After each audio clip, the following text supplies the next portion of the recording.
other people. Like you can see what I'm up to on a Thursday afternoon. Actually, I have two sets of wiring, like lugs and stuff.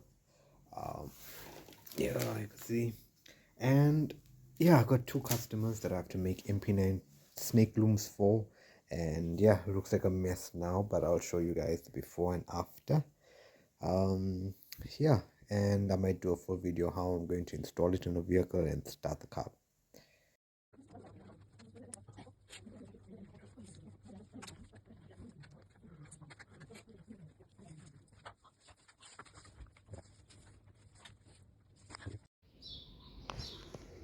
No engine.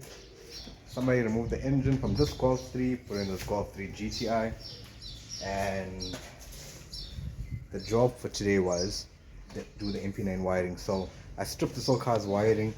I made up my own short loom. Like you see, the computer box is there. Testing for spark, fuel lines, fuel pump wasn't connected, and yeah. So just getting this car ready to start it up. And obviously the wiring is like this, the MP9 loom is like this now because I didn't wrap it up and tape it up neatly. I want to see how I'm going to route it in the car and follow for more.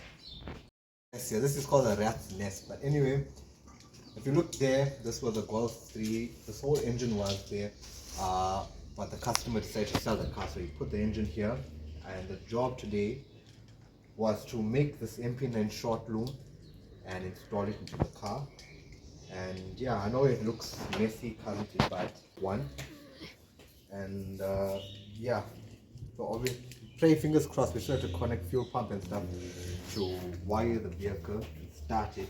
And yeah, hope for the best.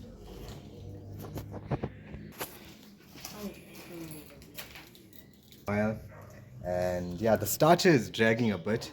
The flywheel, we think the ring gear on the flywheel is faulty, but this is the first start.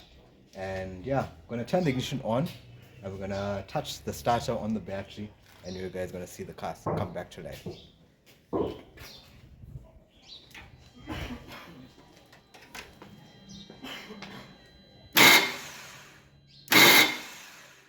That's the starter.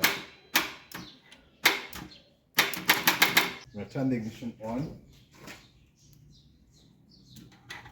Right, a new video here.